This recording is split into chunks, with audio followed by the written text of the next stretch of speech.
Fala aí pessoal, tudo bem? Aqui quem tá falando é o Elder, e nessa série de vídeos eu trarei para vocês o especial Overlord, o Emissário do Rei.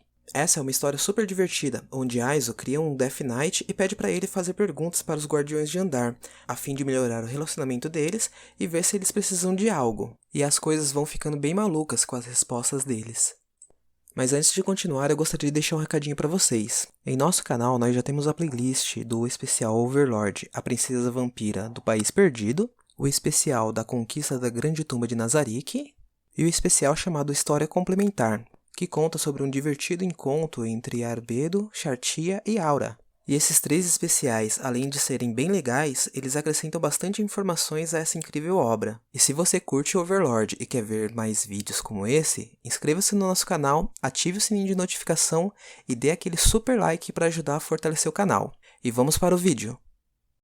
Com passos no ritmo sinuoso de um rio de lava, o Death Knight continuava em seu curso, percorrendo o caminho que passava por cima de uma represa. De vez em quando, ele se virava para olhar a lava. Por coincidência ou não, algo gigantesco começou a se contorcer. Uma criatura no rio de lava seguia o Death Knight, embora não pudesse dizer se estava andando ou nadando. Dado que ele não poderia vê-lo debaixo da lava, parecia claramente perder o interesse por ele e deu meia volta. Esse era o guardião de área do Rio de Chamas do 7º andar. Um gigantesco abissal Slime Gurren. Como uma criatura otimizada para combate, suas habilidades de luta eram facilmente iguais às dos Guardiões de Andar. Se o Death Knight fosse um inimigo, ele teria sido dragado pelos tentáculos de Gurren, seria como pisar em um tipo de areia movediça de lava, pois seria atacado por um oponente virtualmente invisível. Simplificando, Gurren era um adversário muito mais perigoso que Demiurge, o Guardião de Andar, pois não precisava respirar, podia esconder seu corpo no magma, e derrotá-lo com métodos normais era quase impossível. Embora o Death Knight confiasse que Gurren não atacaria, e que tudo não tenha passado de brincadeira, o Death Knight sabia que mesmo um golpe de brincadeira deveria resultar em quantidade letal de dano. A sensação de alívio era uma coisa totalmente estranha para uma criatura undead,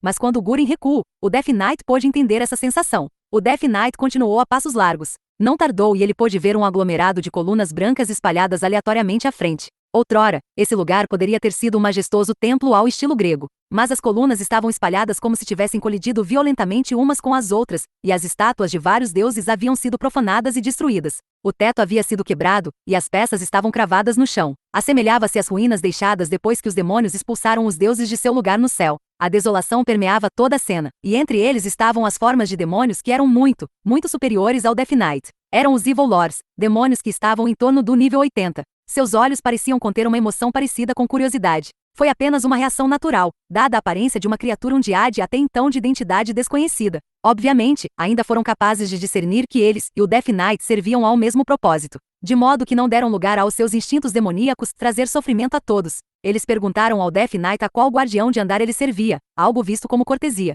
A reação à resposta do Death Knight foi dramática por parte deles, isso para dizer o mínimo. Todos respeitosamente se inclinaram para ele, e perguntaram-lhe o motivo de sua chegada em um tom mais discreto. Quando receberam a resposta de que o motivo era conversar com o guardião de andar, um deles prontamente recuou, e quase imediatamente retornou com o outro demônio. Este usava um capuz branco encardido que escondia suas feições. Seu corpo era torcido e encaroçado, parecia que poderia sussurrar algumas palavras vindas de um ser humano que ele supostamente transformou em demônio. Ao redor do pescoço havia placas de ouro cravejadas com joias, inscritas com o que pareciam letras. Por favor, venha por aqui. O Death Knight seguiu atrás de seu guia. Depois de passar pelo templo profanado, eles pareciam ter chegado ao centro da área. Um trono branco pálido estava no topo do terreno irregular. No topo daquele trono, estava a pessoa que o Death Knight veio encontrar. Ele podia sentir os olhos entreabertos que Demiurge usava para sondá-lo. Demiurge-sama, eu trouxe o mensageiro de Ain-sama diante de ti. Agradeço pela sua diligência. Dispensado. Demiurge levantou-se lentamente. Quase imediatamente o Death Knight interveio, dizendo que não havia necessidade de cerimônia.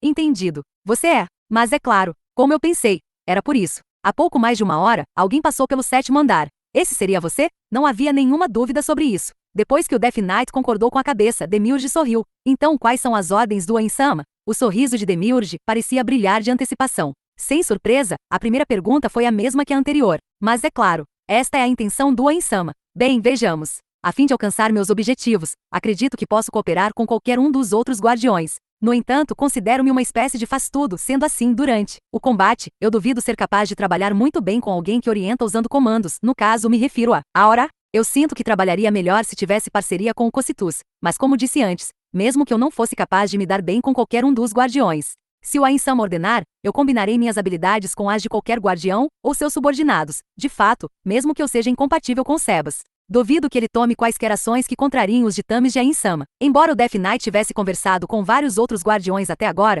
essa foi a primeira vez que ele encontrara alguém que disse que não se dava bem com alguém. Talvez se fosse um ser vivo, ele poderia ter seguido essa linha de raciocínio e feito mais perguntas. Mas o Death Knight não era e seu coração não estava perturbado por tais impulsos mesquinhos. Vendo que Demiurge não tinha intenção de continuar, ele fez a pergunta seguinte: meus desejos?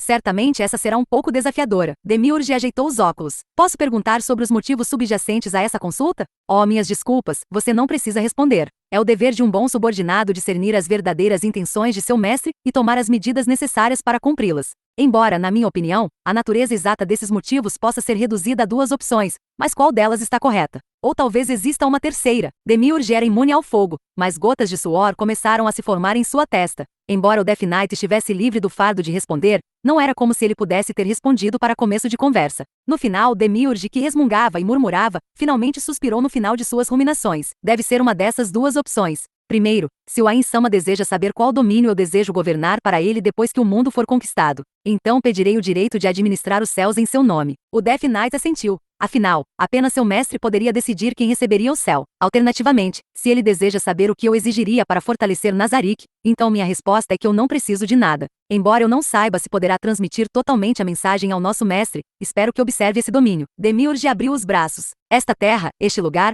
foi projetada e criada para mim por Uber-sama, então contém tudo o que preciso para desempenhar minha função. De fato, pode parecer uma mera ruína para os desavisados, e o centro em que nos encontramos pode parecer um pouco mais do que um lixo estéril, mas muitas coisas estão escondidas aqui. Essas ruínas são a verdadeira expressão do amor de Uber-sama. Demiurge sorriu diabolicamente. Ainda assim, uma resposta como essa seria muito chata. Se o Ain-sama estiver interessado na resposta, por favor, transmita para ele o fato de que há uma coisa que eu gostaria de saber. Originalmente, eu governaria 12 demônios, mas agora restam apenas 7. Eu ficaria honrado se ele pudesse me dizer o motivo. Demiurge recitou os nomes dos demônios desaparecidos Kalila, Yabu, Belias, Kainan, Abirecia. Eu espero que pergunte ao nosso mestre se esses 5 demônios permanecem em Nazarick. Então, há mais alguma coisa? O Death Knight negou com a cabeça. Era apenas isso então. Permita-me acompanhá-lo até o portal de teleporte. O Death Knight indicou que não exigia tal comitiva. Afinal de contas, ele entendeu claramente o desejo de seu mestre de não ser visto por nenhum dos guardiões. Com isso, o Death Knight se despediu de Demiurge e caminhou sozinho até o portal de teleporte.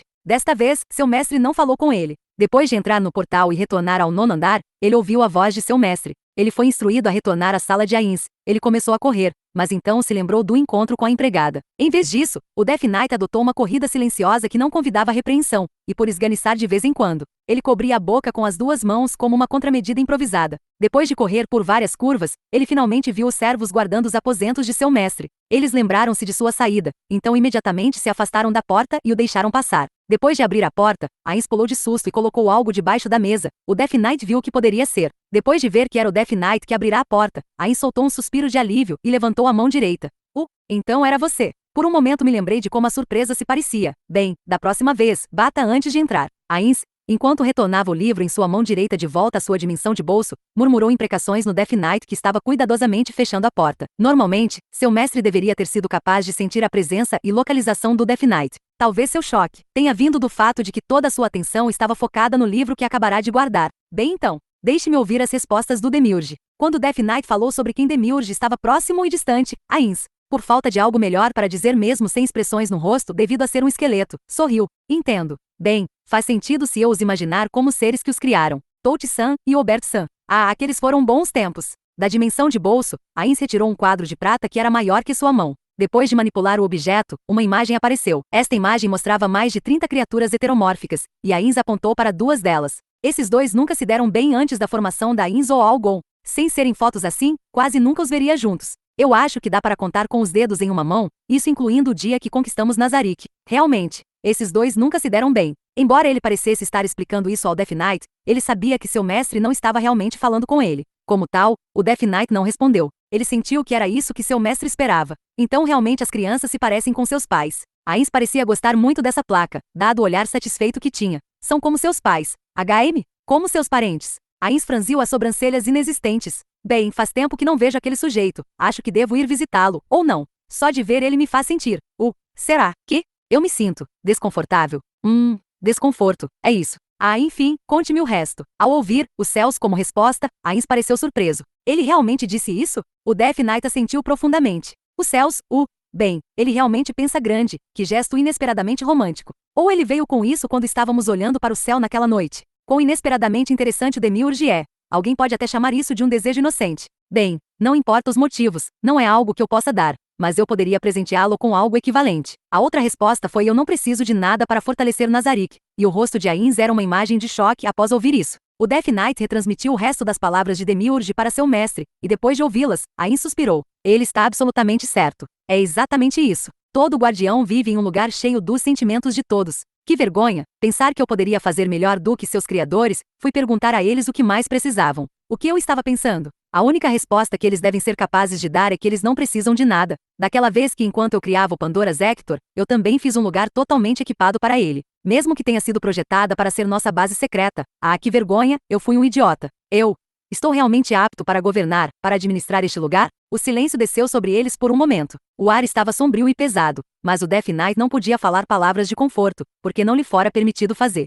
Seu mestre olhou para ele com um olhar amargo no rosto. Como foi minha decisão, eu preciso prosseguir até o fim. Afinal, esta é também uma lição para me lembrar da minha própria tolice. Então, a última deve ser Albedo. Vá? Mas o Death Knight não se mexeu. Não podia se mover. Isso porque não sabia nada sobre o assunto em questão. Quanto ao motivo, o que está errado? Por que não se move? Ah, sim, claro, onde fica o quarto da Albedo? Afinal, monstros invocados ou criados poderiam ser banidos de várias maneiras, quando o tempo de convocação terminava, quando sofriam muito dano, ou quando seus mestres os descartavam manualmente. Quando um monstro era banido por ter sofrido muito dano, era uma tática comum reinvocar imediatamente outro monstro do mesmo tipo. Depois que Ainz baniu o Death Knight, ele lançou o Message. Como uma ligação telefônica, Ainz começou a falar assim que sentiu conectar. Albedo. Sim, Ainz-sama. O que deseja de mim?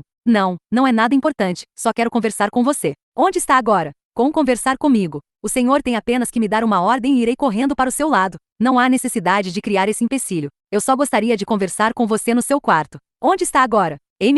No meu quarto. O guincho estridente de deleite de repente se transformou em uma expressão inexpressiva. Eu estou no Salão do Trono. Você quer dizer que está patrulhando o Salão do Trono? A resposta foi interrompida por apenas uma batida. Não é isso. Se o senhor me permitir esse desrespeito, aqui, de certa forma, é meu quarto. Ainz imaginou o Salão do Trono em sua mente e ficou em silêncio. Certamente era um ambiente luxuoso, mas totalmente desprovido dos confortos e privacidades de um quarto. Albedo respondeu freneticamente, ela parecia ter interpretado erroneamente o silêncio de Ainz como algo completamente diferente. Minhas mais profundas desculpas, e pensar que ousei considerar o Salão do Trono do Supremo Ainz-sama como meu próprio dormitório. Se isso desagrada Ainz-sama, eu partirei imediatamente. Ainz não disse nada, mas ativou seu anel. Depois de contemplar um teto hemisférico com paredes ladeadas por dezenas de golems, ele prontamente abriu as grandes portas esculpidas com anjos e demônios. As portas se abriram devagar, revelando a ampla visão do Salão do Trono diante de seus olhos. Albedo. Ainz gritou o nome da supervisora guardiã. Albedo ficou imóvel, totalmente em pânico, ao lado do trono.